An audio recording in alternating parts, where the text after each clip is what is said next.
Meski limpahan potensi memenuhi industri telekomunikasi yang tengah mengangkasa berkat tren digitalisasi, persaingan yang keji seakan menipiskan harapan untuk bertahan di dalam industri. Namun, di tengah ketatnya kompetisi, sang penantang ternyata tetap terbang tinggi, bergerak lampaui potensi guna rebut tahta sang penguasa industri. Dewan juri yang terhormat, inilah PT XL Axiata, sinergi menggapai potensi digitalisasi.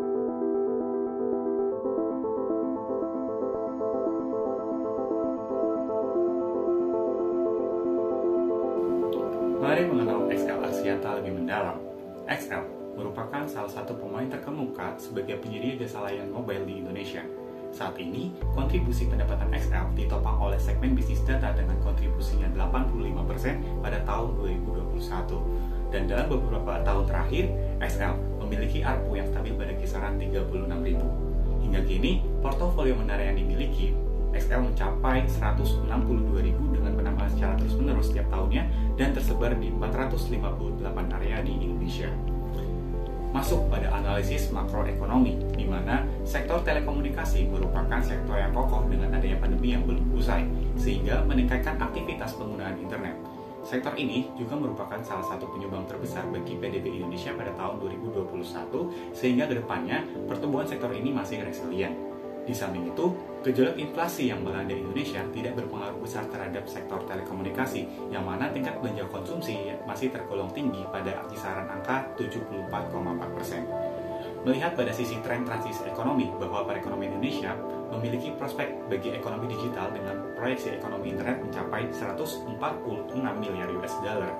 Dengan penerapan kebijakan prioritas pemerintah mencakup pembangunan infrastruktur berkelanjutan dan transformasi ekonomi yang berdampak pada pertumbuhan e-commerce mencapai 52%, serta Indonesia sebagai negara tujuan investasi terpopuler di Asia Tenggara.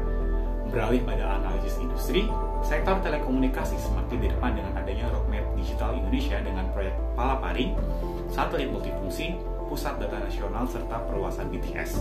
Selain itu, internet juga menjadi kebutuhan primer di masa sekarang yang diindikasikan dengan penetrasi pengguna internet mencapai 90%. Selain itu, terdapat pengeluaran masyarakat yang tergolong tinggi untuk belanja konsumsi data pada kisaran 50 hingga 100 ribu.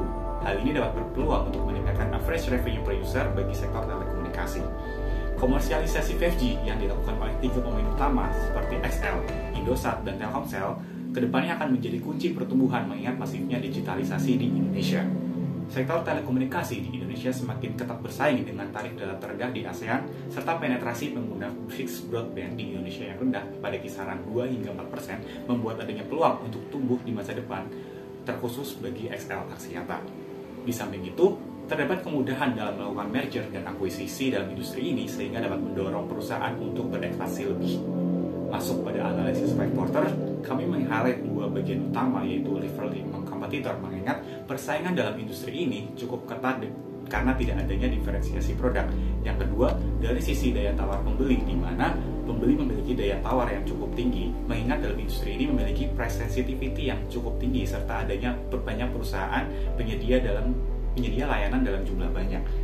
Beralih pada analisis ESG, dari sisi environment, social, and governance, XL memiliki kualitas yang baik dengan skor B dibandingkan kompetitornya, di mana dari perspektif lingkungan atau environment, XL telah mengimplementasikan penghematan energi melalui BTS hijau.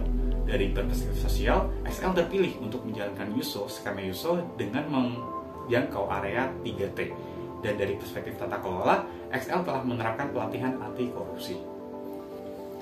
Beralih pada competitive positioning, XL memiliki kedudukan yang cukup kuat dalam industri. Dari strategi customer brand acquisition yang diimplementasikan cukup memberikan value bagi XL. Yang pertama dengan adanya tarif non-data terendah dibandingkan kompetitornya dalam industri. Selanjutnya, produk yang diluncurkan merupakan produk yang berorientasi pada pangsa pasar seperti layanan convergence in XL1.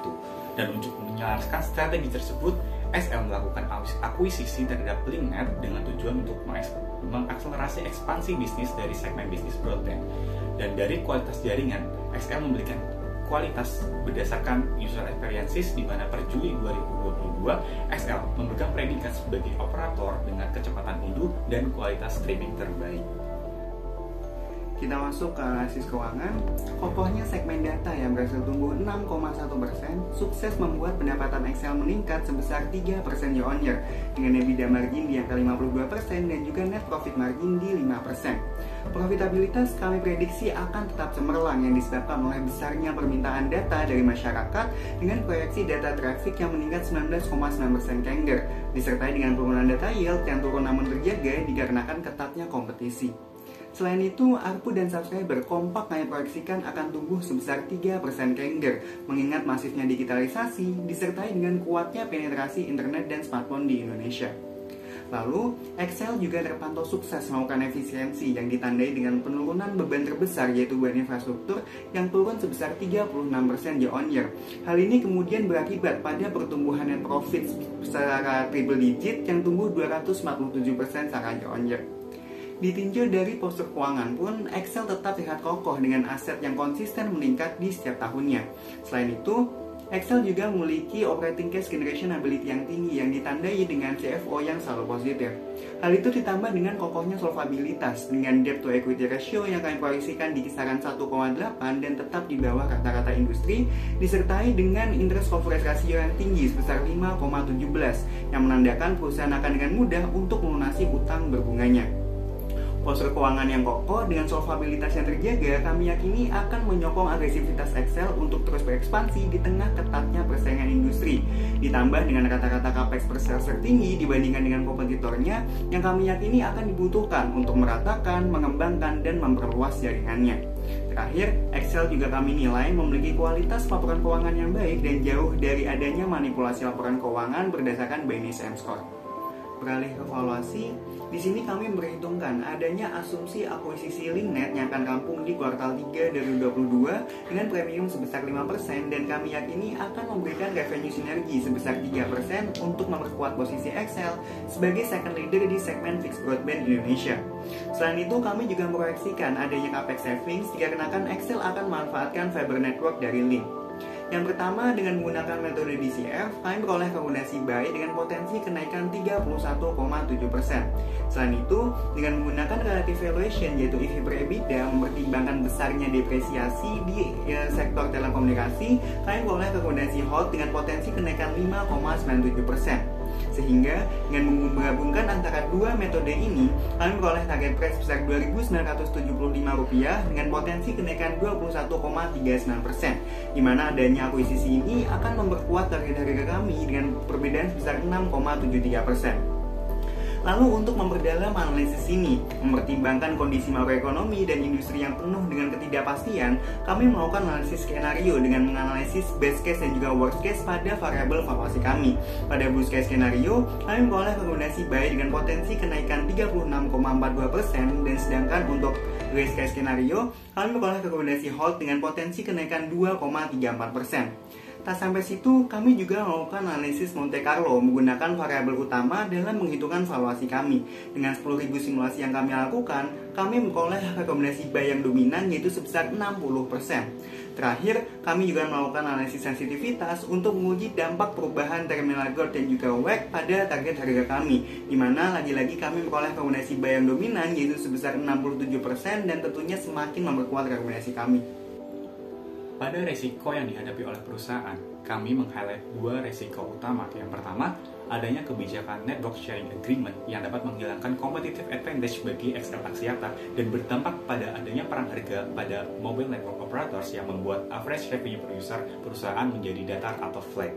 Kedua, mengenai resiko merger and acquisition yang dapat dipermudah dengan disahkannya Omnibus Law, hal ini dapat berdampak pada tergerusnya pangsa pasar dari XL.